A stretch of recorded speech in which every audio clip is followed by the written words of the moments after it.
जय हिंद साथियों, कैसे हैं सब लोग। दोस्तों आज हम लोग पढ़ने वाले हैं शिक्षण कला के महत्वपूर्ण प्रश्न।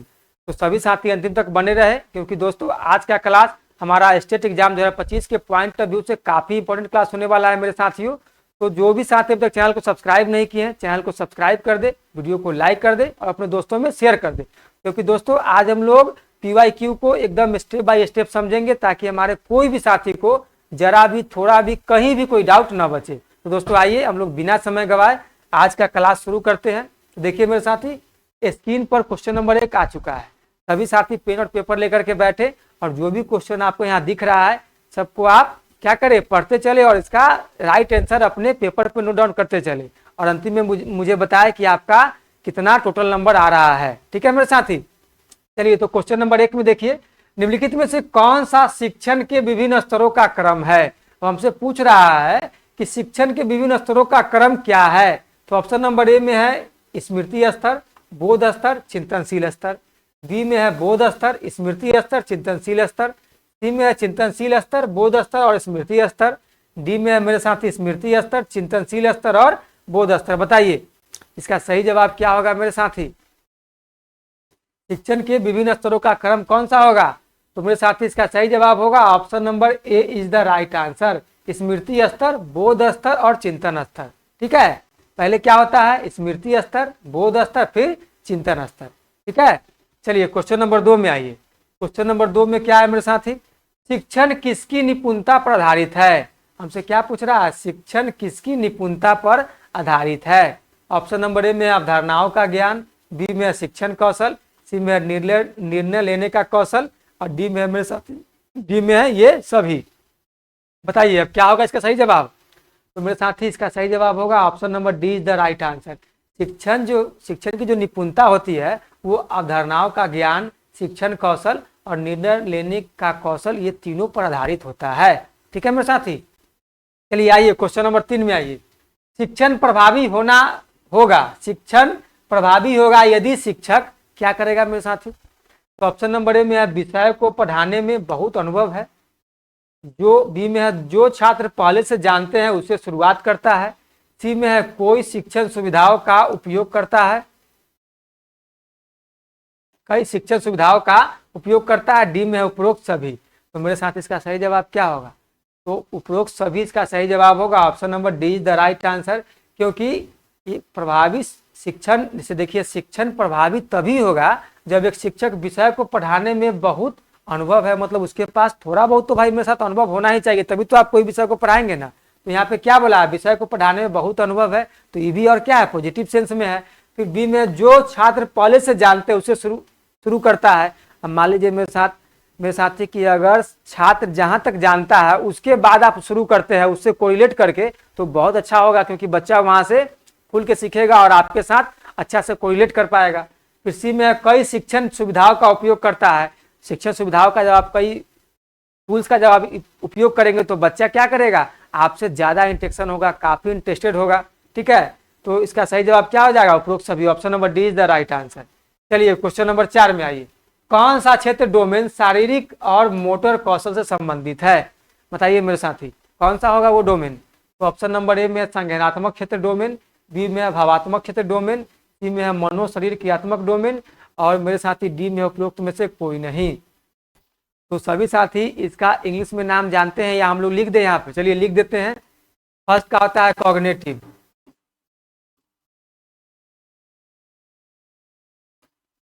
दो का होता है मेरे साथ ये अफेक्टिव,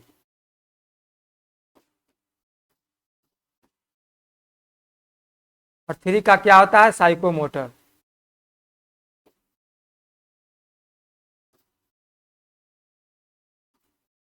क्या होता है मेरे साथ साइकोमोटर। अब बताइए इसका सही जवाब क्या होगा।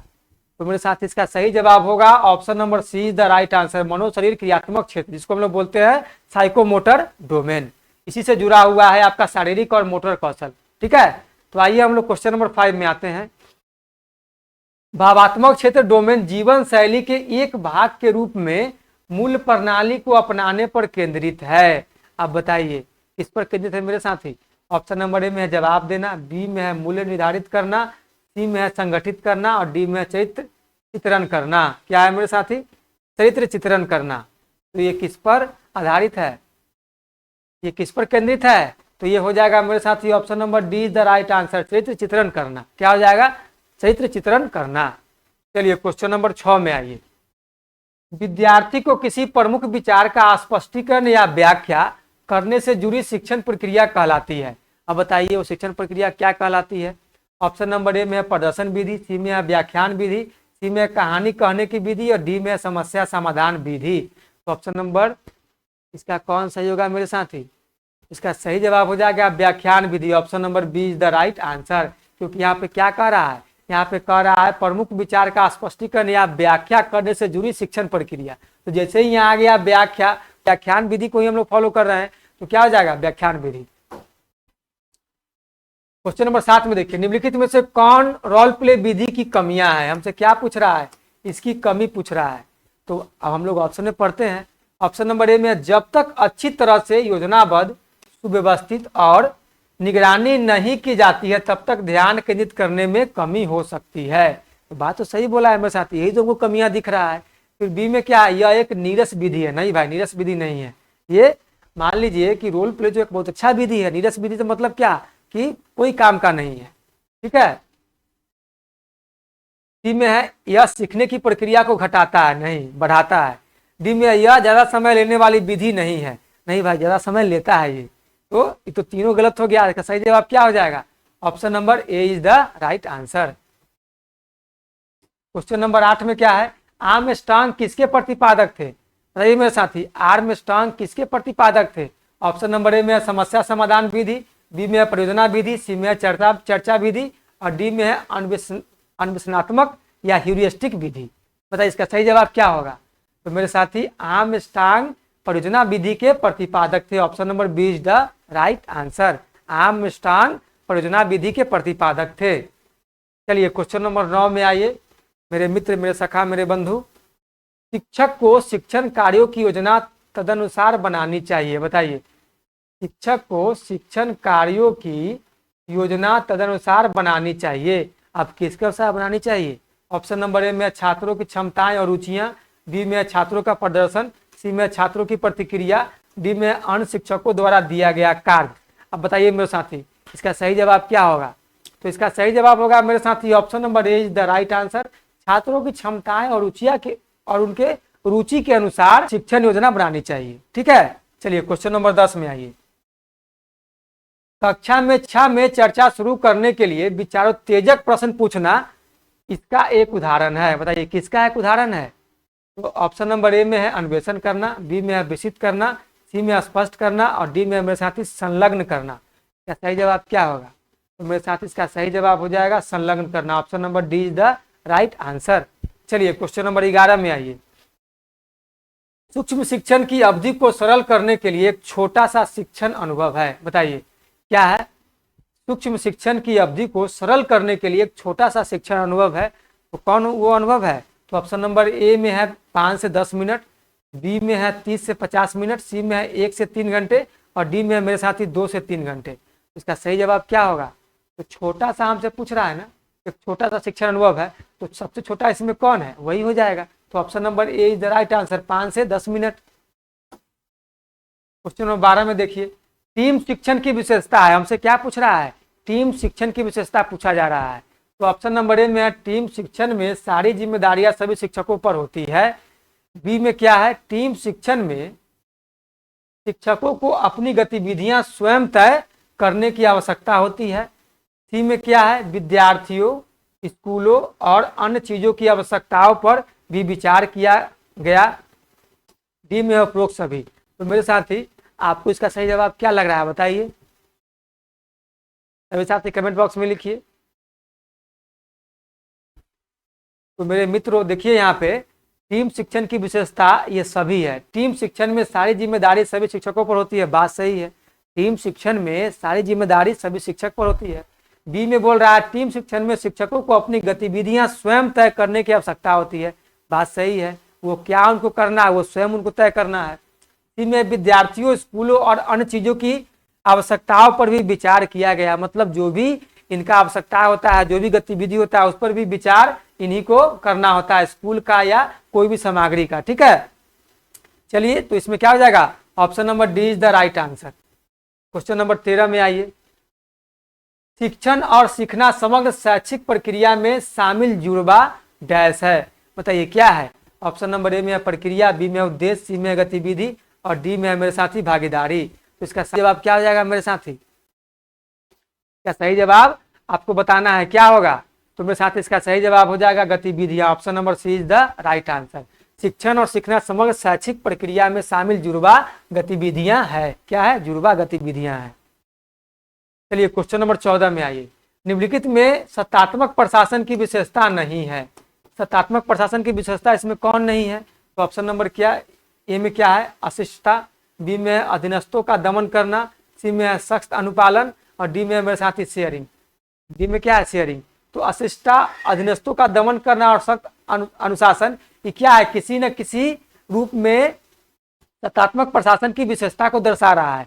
लेकिन ऑप्शन नंबर डी जो है शेयरिंग, यह शेयरिंग मतलब क्या होता है? ये होता है किसी भी चीज का स्वतंत्र प्रभार, मतलब खुलापन। इसमें ये सत्तात्मक प्रशासन की विशेषता को नहीं दर्शा रहा है। ठीक है, तो इसका सही जवाब हो जाएगा option number D is the right answer. Question number 15 में आइए मेरे साथी। नेतृत्व क्षमता है। अब नेतृत्व क्षमता क्या है? ऑप्शन नंबर ए में प्रभावित करने के लिए, बी में प्रेरणा देने के लिए, सी में संगठनात्मक लक्ष्यों को प्राप्त करने के लिए और डी में उपरोक्त सभी। बताइए मेरे साथी नेतृत्व क्षमता क्या होती है? तो ये होती है प्रभावित करने के लिए भी, प्रेरणा देने के लिए भी, संगठनात्मक लक्ष्यों को प्राप्त करने के लिए भी। तो इसका सही जवाब हो जाएगा option number D is the right answer, उपरोक्त सभी हो जाएगा। ठीक है, चलिए क्वेश्चन नंबर 16 में आइए और इसका सही जवाब सभी साथी कमेंट बॉक्स में लिखिए। निम्नलिखित में से कौन सी पूर्व संक्रियात्मक विचार की एक सीमा नहीं है? पूर्व संक्रियात्मक विचार की एक सीमा नहीं है, वो हमसे पूछा जा रहा है। तो ए में ध्यान केंद्रित करने की प्रवृत्ति, बी में प्रतीकात्मक विचार का विकास, सी में अहम मान्यता, डी में अनुत्कर्मण्यता। तो इसका सही जवाब क्या होगा? तो मेरे साथी इसका सही जवाब बताना होगा आप सभी साथियों कमेंट बॉक्स में। इसका सही जवाब हो जाएगा option number B is the right answer, प्रतीकात्मक विचार का विकास। क्या है? प्रतीकात्मक विचार का विकास पूर्व संक्रियात्मक विचार की एक सीमा नहीं है। बाद बाकी ये तीनों क्या है? ये पूर्व संक्रियात्मक विचार की सीमा है। ध्यान केंद्रित करने की प्रवृत्ति ये आपको पूर्व संक्रियात्मक विचार में ही आता है, अहम मान्यता भी इसी में आता है और अनुत्कर्मण्यता भी इसी में आता है। चलिए, और ये किनका स्टेज है? तो मेरे साथी ये पियाजे साहब का स्टेज है। तो पियाजे साहब का 5 स्टेप क्या होता है? पियाजे साहब का 4 स्टेप होता है, सॉरी 5 नहीं 4 होता है। तो उनके 4 स्टेप क्या है? तो फर्स्ट में है मेरे साथी सेंसोरी मोटर, सेकेंड में है प्री ऑपरेशनल, सेकेंड में क्या है? प्री ऑपरेशनल,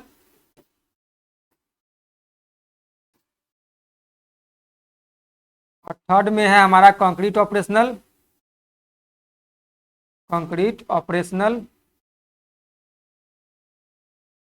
और फोर्थ में हमारा साथी फॉर्मल ऑपरेशनल।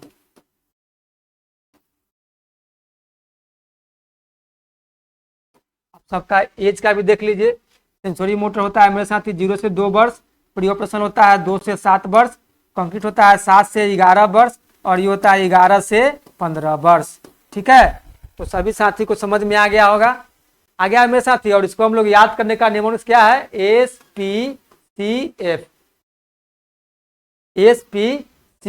हम लोग इस निमोनिक्स के माध्यम से इसको याद रखते हैं। समझ में आ गया? पूर्व संक्रियात्मक विचार कहाँ आ गया? आपका पूर्व संक्रियात्मक विचार होता है प्री ऑपरेशनल स्टेज। ठीक है, प्री ऑपरेशनल स्टेज को हम लोग बोलते हैं पूर्व संक्रियात्मक विचार। इसी के अधीन प्रतीकात्मक विचार का विकास नहीं हो पाता है, ये होता है आपको कंक्रीट ऑपरेशनल में। ठीक है, तो आइए हम लोग क्वेश्चन नंबर 17 देखते हैं।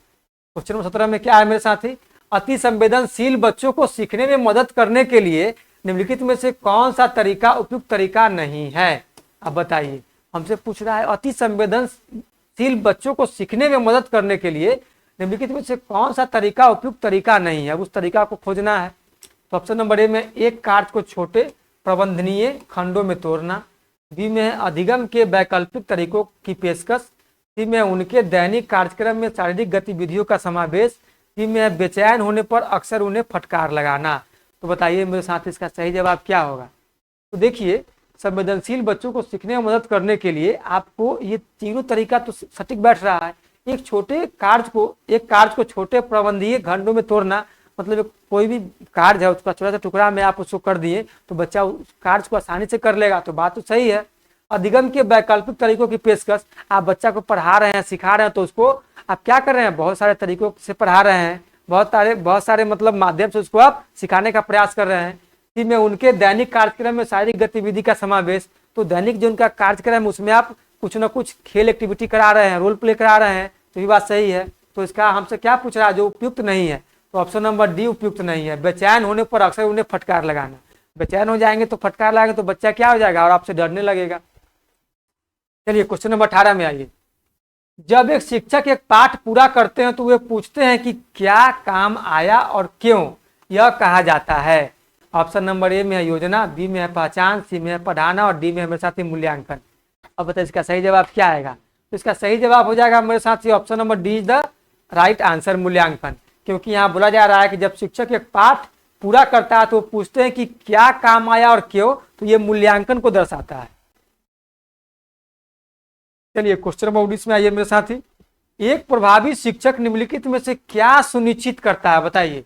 एक प्रभावी शिक्षक निम्नलिखित में से क्या सुनिश्चित करता है।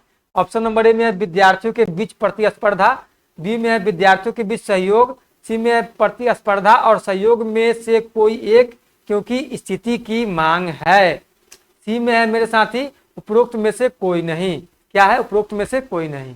तो प्रभावी शिक्षक निम्नलिखित में से क्या सुनिश्चित करता है, ये हमसे पूछा जा रहा है। तो ये सुनिश्चित करता है विद्यार्थियों के बीच सहयोग, option number B is the right answer. अब बताइए विद्यार्थियों के बीच स्पर्धा कराएंगे तो ये निगेटिव सेंस में आ जाएगा। प्रतिस्पर्धा और सहयोग में से कोई एक क्योंकि स्थिति की मांग है, स्थिति की मांग ऐसा कुछ नहीं है, ठीक है। और डी में उपरोक्त में से कोई नहीं। आपको क्या करना है, विद्यार्थियों के बीच सहयोग को बढ़ावा देना है। चलिए क्वेश्चन नंबर 20 में आइए। विद्यार्थियों की उपलब्धियों का मूल्यांकन करने की सर्वोत्तम विधि है, बताइए मेरे साथी। विद्यार्थियों की उपलब्धियों का मूल्यांकन करने की सर्वोत्तम विधि क्या है। तो ऑप्शन नंबर ए में है साप्ताहिक परीक्षा, बी में है मासिक परीक्षा, सी में है वार्षिक परीक्षा और डी में मेरे साथी पाक्षिक परीक्षा। क्या है, पाक्षिक परीक्षा। इसका सही जवाब क्या होगा, इसका सही जवाब हो जाएगा option number B is the right answer, मासिक परीक्षा। तो मासिक परीक्षा क्या होता है, जब एक महीने का जब आपको कार्यक्रम समाप्त होता है, जो भी उसका सिलेबस पढ़ाया जाता है उसके आधार पर टेस्ट होता है, उसी को बोलते हैं मासिक परीक्षा। अब आप साप्ताहिक परीक्षा लेने लगिएगा, दैनिक परीक्षा लेने लगिएगा, फिर बच्चा को पढ़ाइएगा कब, ठीक है। तो आइए क्वेश्चन नंबर 21 में। क्वेश्चन नंबर 21 में क्या बोला है मेरे साथी। डैश का उपयोग सीखने की प्रक्रिया के अनुसरण के लिए किया जाता है, बताइए।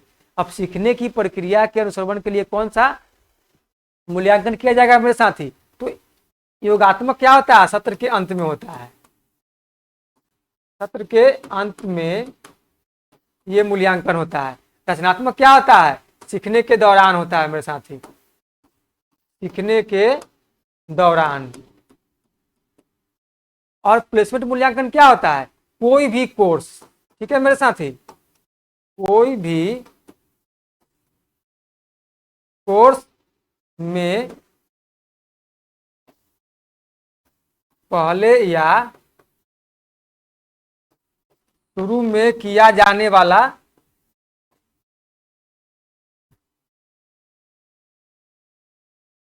वाला मूल्यांकन, ठीक है।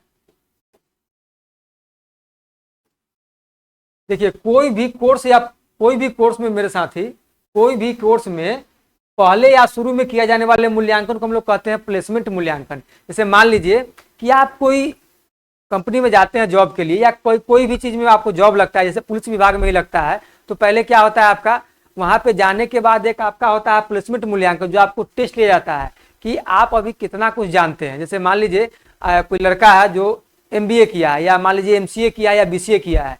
जब BCA किया है, MCA किया है, तो फिर कोई कंपनी में जाएगा तो उस कंपनी के जो भी दिनचर्या है, जो भी उसका काम करने का शेड्यूल है, रूटीन है, उसके माध्यम से वो क्या करेगा, पहले एक प्लेसमेंट मूल्यांकन करेगा। प्लेसमेंट मूल्यांकन के बाद फिर उसको चीजों को सिखाएगा, वहां पे आता है प्लेसमेंट मूल्यांकन। और डी में क्या है, उपरोक्त सभी। तो हमको इस क्वेश्चन के अकॉर्डिंग जवाब देना है, तो इसका सही जवाब क्या होगा। तो मेरे साथ इसका सही जवाब हो जाएगा option number be the right answer, क्योंकि हमसे पूछा जा रहा है कि का उपयोग सीखने की प्रक्रिया के अनुसरण के लिए किया जाता है। तो सीखने की प्रक्रिया, तो सीखने की प्रक्रिया के दौरान हो रहा है, तो कौन सा हो जाएगा, रचनात्मक मूल्यांकन। चलिए क्वेश्चन नंबर 22 में आइए। क्वेश्चन नंबर 22 में क्या बोला है, क्वेश्चन नंबर 22 में योगात्मक मूल्यांकन का मुख्य उद्देश्य हमसे पूछा जा रहा है मेरे साथी। योगात्मक मूल्यांकन का मुख्य उद्देश्य क्या होगा बताइए। योगात्मक मूल्यांकन का मुख्य उद्देश्य क्या होगा, अगली उच्च कक्षा को बढ़ावा देने के लिए, बात तो सही है। छात्रों को रैंक प्रदान करने के लिए, गलत। छात्रों को ग्रेड प्रदान के लिए, गलत। उपरोक्त सभी, ये भी गलत। क्या हो जाएगा इसका सही जवाब, option number A is the right answer. अगली कक्षा, अगली उच्च कक्षा को बढ़ावा देने के लिए योगात्मक मूल्यांकन का मुख्य उद्देश्य होता है। चलिए क्वेश्चन नंबर 23 में इनमें से कौन सी शब्दावली सीसीई से संबंधित नहीं है। अब सीसी से संबंधित नहीं है, कौन सा शब्दावली भाई, सीसी का फुल फॉर्म क्या होता है तो थोड़ा सा देख लीजिए, continuous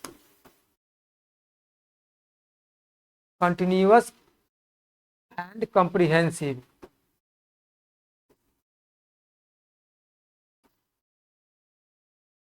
continuous and comprehensive evaluation तो हम लोग हिंदी में क्या कहते हैं, सतत व्यापक मूल्यांकन। क्या बोलते हैं मेरे साथी, सतत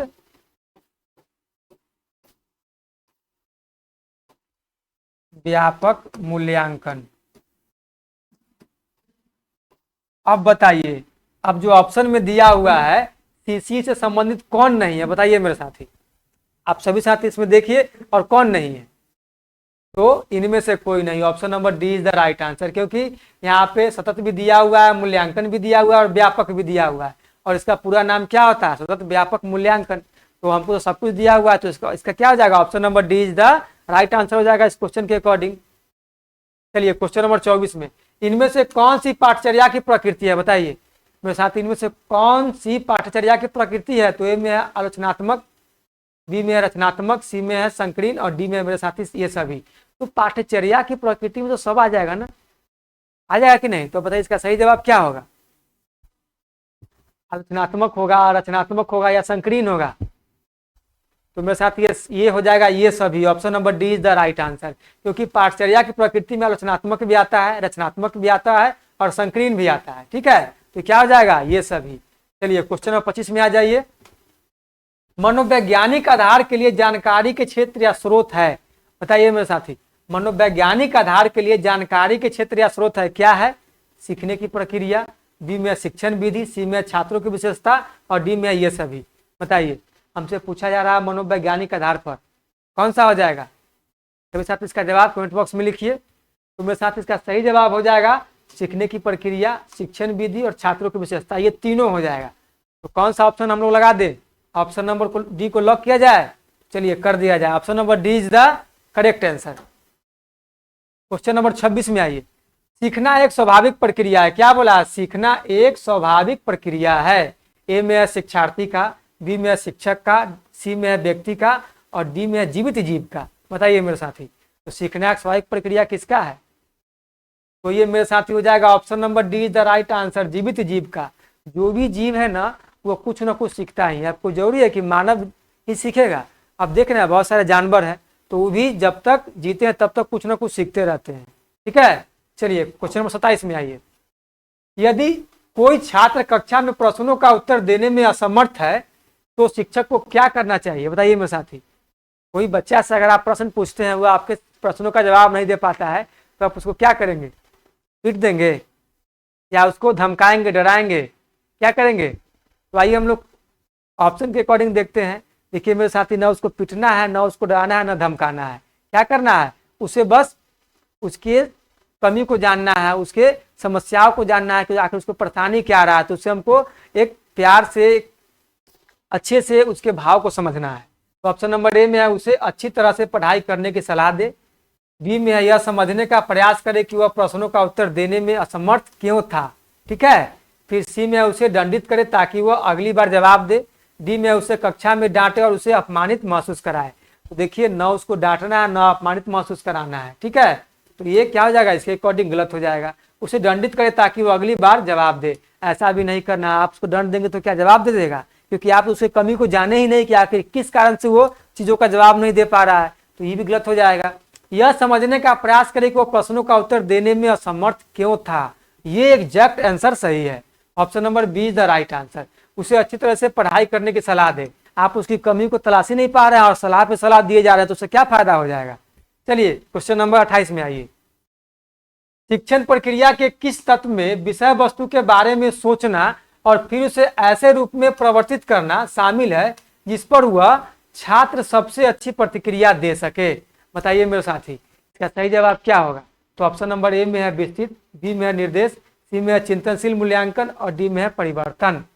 अब हमको क्या बोला है यहाँ पर कि हमको किस तत्व या विषय वस्तु के बारे में सोचना और फिर उसे ऐसे रूप में परिवर्तित करना शामिल है जिस पर वह छात्र सबसे अच्छी प्रतिक्रिया दे सके। तो सबसे अच्छी प्रतिक्रिया वो किस पर देगा बताइए, विस्तृत पर देगा, निर्देश पर देगा, चिंतनशील मूल्यांकन पर देगा या परिवर्तन पर देगा। तो मेरे साथी वो सबसे अच्छा प्रतिक्रिया देगा चिंतनशील मूल्यांकन पर, चिंतनशील मूल्यांकन पर। तो option number C is the right answer. चलिए क्वेश्चन नंबर 29 में आइए। शैक्षणिक रेडियो है, शैक्षणिक रेडियो क्या है मेरे साथी, शैक्षणिक रेडियो क्या है। ए में दिया है उपकरण, बी में है दृश्य श्रव्य उपकरण, सी में है प्रिंट मीडिया और डी में है गैर प्रिंट मीडिया। बताइए मेरे साथ इसका सही जवाब क्या होगा। तो मेरे साथ इसका सही जवाब हो जाएगा option number D is the right answer, गैर प्रिंट मीडिया। अब उपकरण कहने का मतलब बहुत सारे साथी इस पर कहेंगे कि सर रेडियो तो उपकरण है। जी मेरे भाई, रेडियो उपकरण है, लेकिन रेडियो यहाँ पे जो पूछा जा रहा है कि रेडियो शैक्षिक रेडियो है, हमसे क्या पूछा जा रहा है, हमसे शैक्षिक माध्यम में पूछा जा रहा है। तो शैक्षिक माध्यम में रेडियो उपकरण के तौर पर तो आएगा ही, लेकिन शैक्षिक माध्यम के तौर पर हमसे पूछा जा रहा है तो शैक्षिक माध्यम में उपकरण की सिर्फ ये उपकरण नहीं रहेगा, क्या हो जाएगा, ये एक शैक्षणिक टूल्स के रूप में यूज हो जाएगा। तो हम लोग यहाँ उपकरण को नहीं लेंगे, ठीक है। फिर बी में दृश्य सब उपकरण। अब देखिए शैक्षिक रेडियो जो है, क्या इसको हम लोग देख सकते हैं, नहीं देख सकते हैं, जो सिर्फ आवाज निकलेगा हम लोग सुन सकते हैं। अब दृश्य सब उपकरण में क्या आता है, दृश्य सब उपकरण में आएगा हमारा मित्र टेलीविजन, टीवी आएगा, लैपटॉप आएगा, लैपटॉप आएगा, या कोई भी हम लोग मान लीजिए सिनेमा देखते हैं या कोई भी देखते हैं, कोई भी नाटक देखते हैं या रोल प्ले देखते हैं, तो क्या आ जाएगा, दृश्य सब उपकरण में आ जाएगा। आप देखते होंगे कि बहुत सारे हम लोग टीवी पर या मोबाइल हो गया, ये सब क्या है मेरे साथ, ये तीनों जो आप देख रहे हैं ये दृश्य श्रव्य उपकरण का एग्जाम्पल है। फिर प्रिंट मीडिया क्या होता है, प्रिंट मीडिया में आपका बुक हो जाएगा, न्यूज़पेपर हो जाएगा, ETC, बहुत सारे चीज है इसमें, ठीक है। तो रेडियो में ना आप प्रिंट मीडिया कर सकते हैं, ना आप उसको देख सकते हैं, सिर्फ उसको क्या कर सकते हैं, सुन सकते हैं।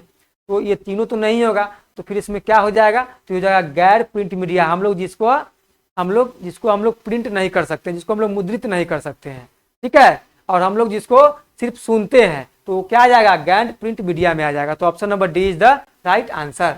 चलिए क्वेश्चन नंबर 30 में आइए। क्वेश्चन नंबर 30 में क्या बोला जा रहा है मेरे साथी, ऑडियो विजुअल सामग्री पुनः वर्णन प्रदान करते हैं, ऑडियो विजुअल सामग्री पुनः वर्णन प्रदान करते हैं। अब किस ऑप्शन नंबर ए में शिक्षार्थी को, बी में शिक्षक को, सी में माता पिता को और डी में स्कूल को। तो मेरे साथी इसका सही जवाब क्या होगा, इसका सही जवाब हो जाएगा शिक्षार्थी को, option number A is the right answer. अब शिक्षक को क्यों प्रदान करेंगे, माता पिता को क्या जरूरी है, स्कूल को क्या मतलब है, क्योंकि बच्चा अगर नहीं रहेगा तो फिर स्कूल का मतलब ही क्या है। और स्कूल में बच्चा है तो बच्चा को सेंटर में लेकर चलना है, क्योंकि बच्चा ही भगवान होता है, बच्चा को केंद्र में रखना है। तो क्वेश्चन नंबर 30 का answer number A is the right answer. तो बताइए मेरे साथियों, आप सभी साथियों को आज का क्लास कैसा लगा। उम्मीद है कि सभी साथियों को आज का क्लास काफी पसंद आया होगा। तो सभी साथी कमेंट में बताएं कि उनका 30 में कितना नंबर आ रहा है, ठीक है। तो हम लोग फिर मिलेंगे अगले क्लास में नए नए क्वेश्चन के साथ। तो आज के लिए इतना ही, धन्यवाद, जय हिंद। और जो भी साथी को अपना क्लास अच्छा लगा है कृपया करके चैनल को सब्सक्राइब कर दे, वीडियो को लाइक कर दे और अपने दोस्तों में शेयर कर दे। दोस्तों हम लोग फिर मिलते हैं नेक्स्ट क्लास में।